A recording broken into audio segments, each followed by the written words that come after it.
Le Horla de Guy de Maupassant. Première version. Je tenais, messieurs, à vous remercier. Le docteur Marande, le plus illustre et le plus éminent des aliénistes, avait prié 3 de ses confrères et 4 savants, s'occupant de sciences naturelles, de venir passer 1 heure chez lui dans la maison de santé qu'il dirigeait pour leur montrer un de ses malades. Aussitôt que ses amis furent réunis, il leur dit: « Je vais vous soumettre le cas le plus bizarre et le plus inquiétant que j'ai jamais rencontré.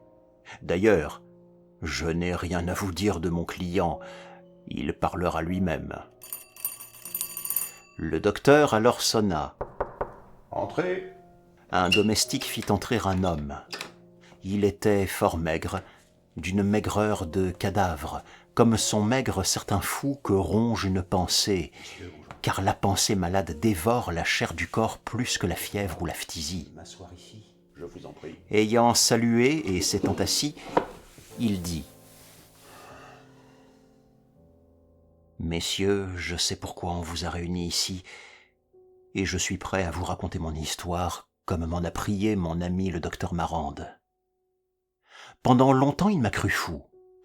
Aujourd'hui, il doute. Dans quelque temps, vous saurez tous que j'ai l'esprit aussi sain, aussi lucide, aussi clairvoyant que les vôtres. Malheureusement pour moi, et pour vous, et pour l'humanité tout entière.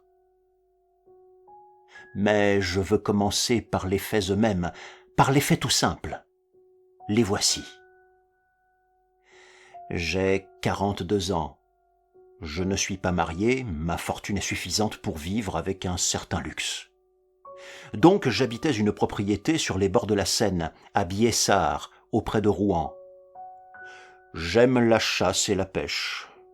Or, j'avais derrière moi, au-dessus des grands rochers qui dominaient ma maison, une des plus belles forêts de France, celle de Roumare, et devant moi, un des plus beaux fleuves du monde. Ma demeure est vaste, peinte en blanc à l'extérieur, jolie, ancienne, au milieu d'un grand jardin planté d'arbres magnifiques et qui monte jusqu'à la forêt en escaladant les énormes rochers dont je vous parlais tout à l'heure. Mon personnel se compose, ou plutôt se composait, d'un cocher, un jardinier, un valet de chambre, une cuisinière et une lingère qui était en même temps une espèce de femme de charge. Tout ce monde habitait chez moi depuis 10 à 16 ans, me connaissait ma demeure, le pays, tout l'entourage de ma vie. C'étaient de bons et tranquilles serviteurs. Cela importe pour ce que je vais dire. J'ajoute que la Seine, qui longe mon jardin, est navigable jusqu'à Rouen, comme vous le savez sans doute, et que je voyais passer chaque jour de grands navires, soit à voile, soit à vapeur, venant de tous les coins du monde. Donc, il y a eu 1 an, à l'automne dernier, je fus pris tout à coup de malaises bizarres et inexplicables. Ce fut d'abord une sorte d'inquiétude nerveuse qui me tenait en éveil des nuits entières, une telle surexcitation que le moindre bruit me faisait tressaillir. Mon humeur s'aigrit. J'avais des colères subites inexplicables. J'appelai un médecin qui m'ordonna du bromure de potassium et des douches.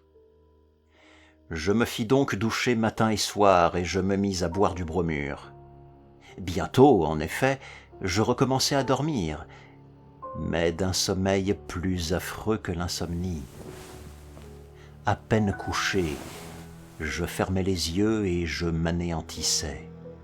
Oui, je tombais dans le néant, dans un néant absolu, dans une mort de l'être entier dont j'étais tiré brusquement, horriblement par l'épouvantable sensation d'un poids écrasant sur ma poitrine et d'une bouche qui mangeait ma vie sur ma bouche. Oh, ces secousses-là, je ne sais rien de plus épouvantable. Figurez-vous un homme qui dort, qu'on assassine, et qui se réveille avec un couteau dans la gorge, et qui râle couvert de sang, et qui ne peut plus respirer, et qui va mourir, et qui ne comprend pas, voilà. Je maigrissais d'une façon inquiétante, continue.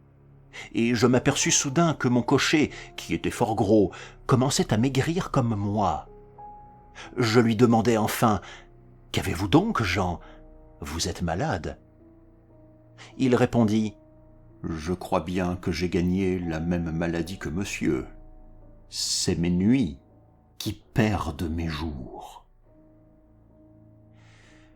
Je pensais donc qu'il y avait dans la maison une influence fiévreuse due au voisinage du fleuve, et j'allais m'en aller pour 2 ou 3 mois, bien que nous fussions en pleine saison de chasse, quand un petit fait très bizarre, observé par hasard, amena pour moi une telle suite de découvertes invraisemblables, fantastiques, effrayantes, que je restai. Ayant soif un soir, je bus un demi-verre d'eau et je remarquai que ma carafe, posée sur la commode en face de mon lit, était pleine jusqu'au bouchon de cristal. J'eus, pendant la nuit, un de ces réveils affreux dont je viens de vous parler. J'allumai ma bougie, en proie à une épouvantable angoisse, et, comme je voulus boire de nouveau, je m'aperçus avec stupeur que ma carafe était vide. Je n'en pouvais croire mes yeux. Ou bien on était entré dans ma chambre, ou bien j'étais somnambule. Le soir suivant, je voulus faire la même épreuve. Je fermai donc ma porte à clé pour être certain que personne ne pourrait pénétrer chez moi. Je m'endormis et je me réveillai comme chaque nuit. On avait bu toute l'eau que j'avais vue 2 heures plus tôt. Qui avait bu cette eau? Moi, sans doute. Et pourtant, je me croyais sûr, absolument sûr, de n'avoir pas fait un mouvement dans mon sommeil profond et douloureux. Alors j'eus recours à des ruses pour me convaincre que je n'accomplissais point ces actes inconscients. Je plaçai un soir, à côté de la carafe, une bouteille de vieux Bordeaux, une tasse de lait dont j'ai horreur, et des gâteaux au chocolat que j'adore. Le vin et les gâteaux demeurèrent intacts. Le lait et l'eau disparurent. Alors, chaque jour, je changeais les boissons et les nourritures. Jamais on ne toucha aux choses solides, compactes, et on ne but, en fait de liquide, que du laitage frais et de l'eau, surtout. Mais ce doute poignant restait dans mon âme. N'était-ce pas moi qui me levais sans en avoir conscience, et qui buvais même les choses détestées, car mes sens engourdis par le sommeil somnambulique pouvaient être modifiés, avoir perdu leurs répugnances ordinaires et acquis des goûts différents. Je me servis alors d'une ruse nouvelle contre moi-même. J'enveloppais tous les objets auxquels il fallait infailliblement toucher avec des bandelettes de mousseline blanche, et je les recouvris encore avec une serviette de batiste. Puis, au moment de me mettre au lit, je me barbouillais les mains, les lèvres et la moustache avec de la mine de plomb. À mon réveil, tous les objets étaient demeurés immaculés, bien qu'on y eût touché, car la serviette n'était point posée comme je l'avais mise. Et de plus, on avait bu de l'eau et du lait. Or, ma porte fermée avec une clé de sûreté et mes volets cadenassés par prudence n'avaient pu laisser pénétrer personne. Alors je me posais cette redoutable question. Qui donc était là, toutes les nuits, près de moi? Je sens, messieurs, que je vous raconte cela trop vite. Vous souriez, votre opinion est déjà faite, c'est un fou. J'aurais dû vous décrire longuement cette émotion d'un homme qui, enfermé chez lui, l'Esprit Saint, regarde, à travers le verre d'une carafe, un peu d'eau disparue pendant qu'il a dormi. J'aurais dû vous faire comprendre cette torture renouvelée chaque soir et chaque matin, et cet invincible sommeil et ces réveils plus épouvantables encore. Mais je continue. Tout à coup, le miracle cessa. On ne touchait plus à rien dans ma chambre. C'était fini. J'allais mieux, d'ailleurs. La gaieté me revenait quand j'appris qu'un de mes voisins, monsieur le gîte, se trouvait exactement dans l'état où j'avais été moi-même. Je crus de nouveau à une influence fiévreuse dans le pays. Mon cocher m'avait quitté depuis un mois, fort malade. L'hiver était passé, le printemps commençait. Or, un matin, comme je me promenais près de mon parterre de rosiers, je vis distinctement, tout près de moi, la tige d'une des plus belles roses se casser comme si une main invisible l'eût cueillie. Puis la fleur suivit la courbe qu'aurait décrite un bras en la portant vers une bouche et resta suspendue dans l'air transparent, toute seule, immobile, effrayante, à 3 pas de mes yeux. Saisi d'une épouvante folle, je me jetai sur elle pour la saisir. Je ne trouvais rien. Elle avait disparu. Alors, je fus pris d'une colère furieuse contre moi-même. Il n'est pas permis à un homme raisonnable et sérieux d'avoir de pareilles hallucinations. Mais était-ce bien une hallucination ? Je cherchai la tige. Je la retrouvai immédiatement sur l'arbuste, fraîchement cassée, entre 2 autres roses demeurées sur la branche, car elles étaient 3 que j'avais vues parfaitement. Alors je rentrai chez moi, l'âme bouleversée. Messieurs, écoutez-moi, je suis calme. Je ne croyais pas au surnaturel, je n'y crois pas même aujourd'hui. Mais à partir de ce moment-là, je fus certain comme du jour et de la nuit, qu'il existait près de moi un être invisible qui m'avait hanté, puis m'avait quitté, et qui revenait.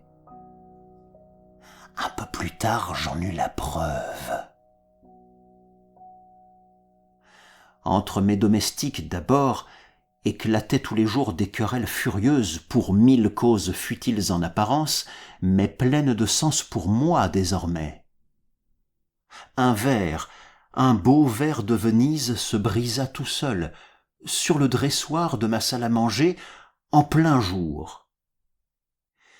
Le valet de chambre accusa la cuisinière, qui accusa la lingère, qui accusa je ne sais qui. Des portes fermées le soir étaient ouvertes le matin. On volait du lait chaque nuit dans l'office.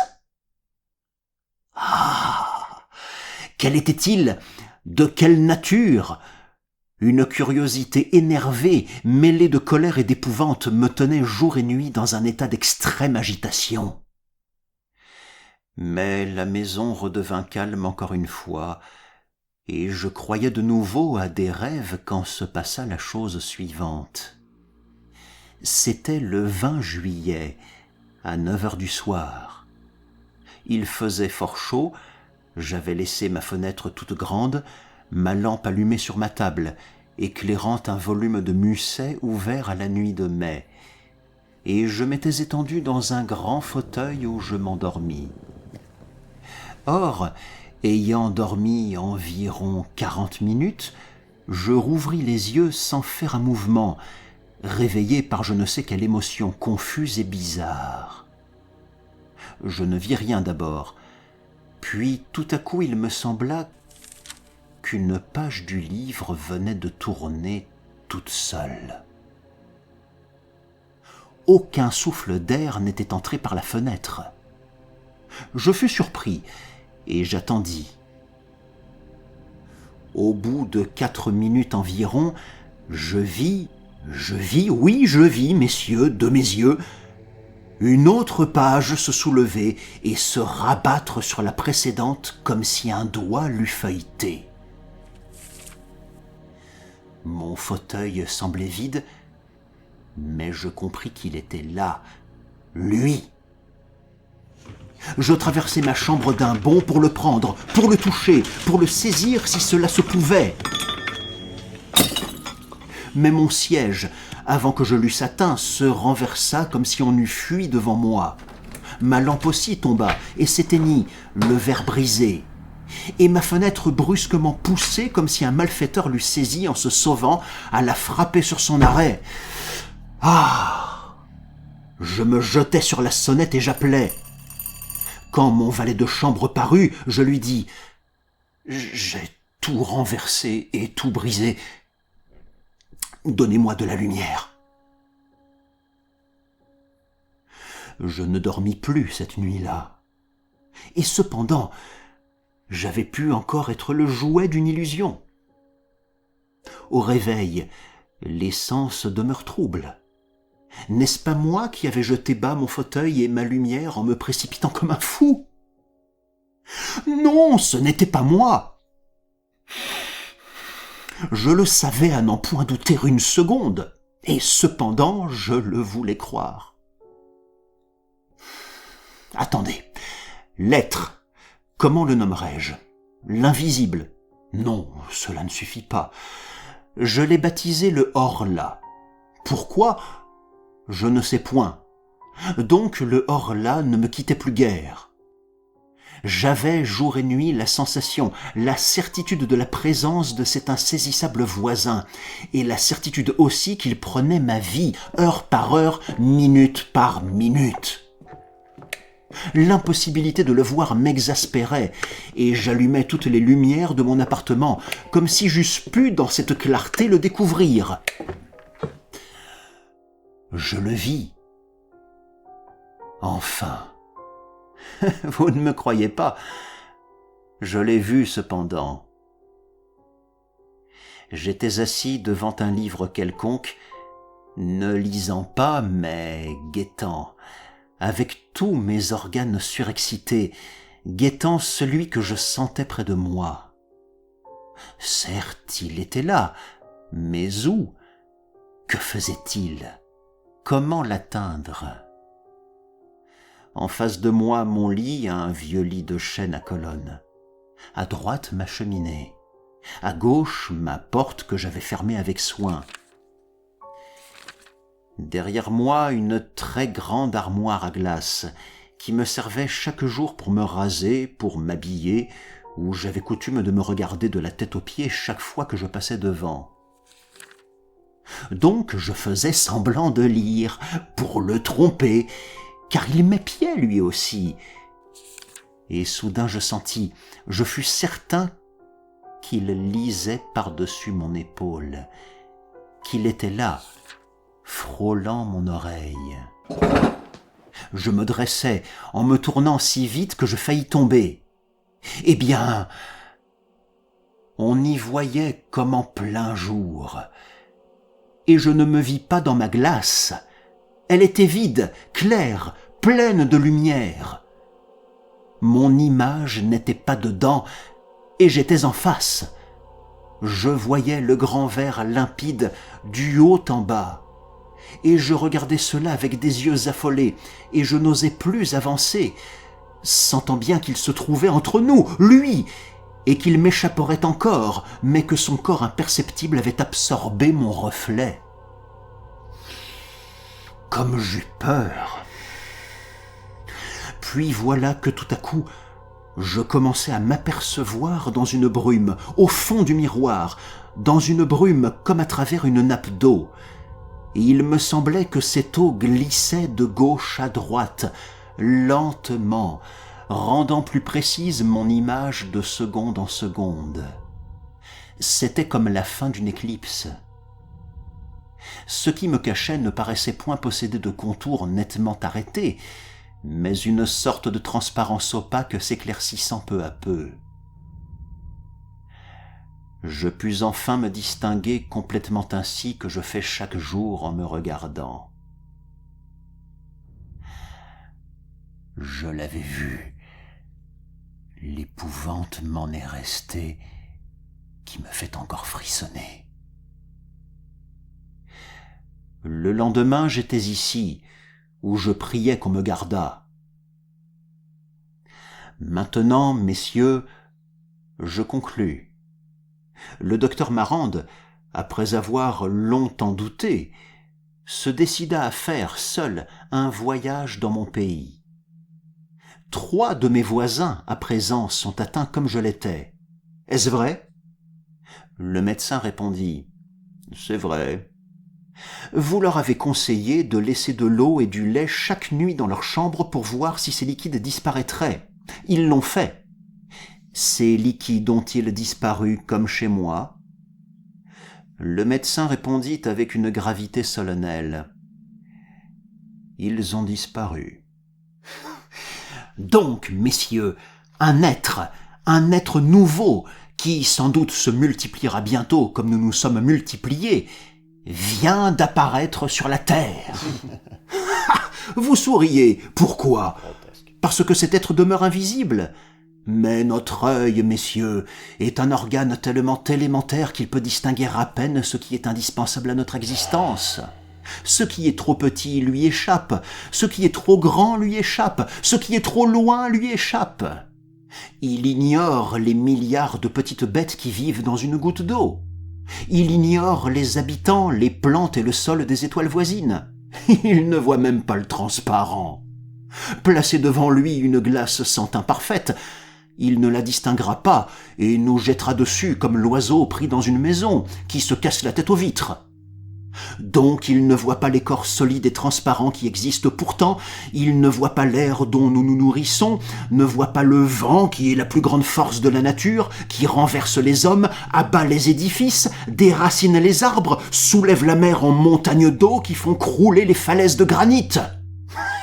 Quoi d'étonnant à ce qu'il ne voit pas un corps nouveau, à qui manque sans doute la seule propriété d'arrêter les rayons lumineux. Apercevez-vous l'électricité ? Et cependant elle existe.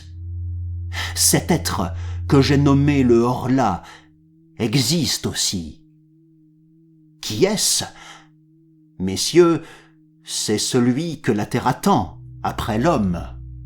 Celui qui vient nous détrôner, nous asservir, nous dompter, et se nourrir de nous peut-être comme nous nous nourrissons des bœufs et des sangliers. Depuis des siècles, on le pressent, on le redoute et on l'annonce. La peur de l'invisible a toujours hanté nos pères. Il est venu. Toutes les légendes des fées, des gnomes, des rôdeurs de l'air insaisissables et malfaisants, c'était de lui qu'elles parlaient, de lui pressenti par l'homme inquiet et tremblant déjà.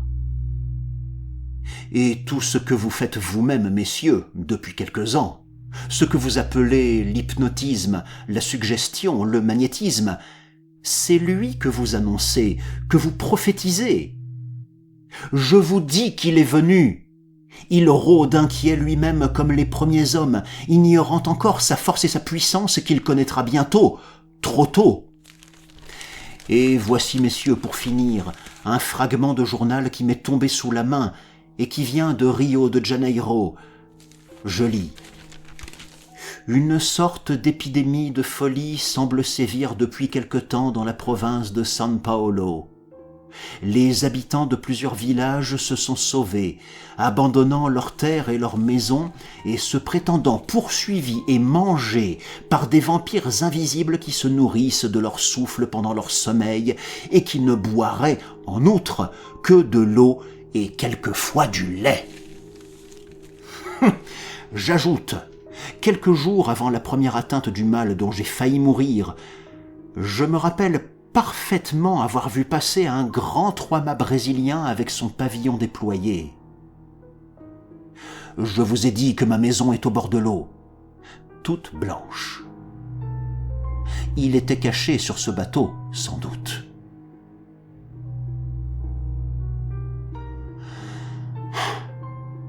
Je n'ai plus rien à ajouter, messieurs.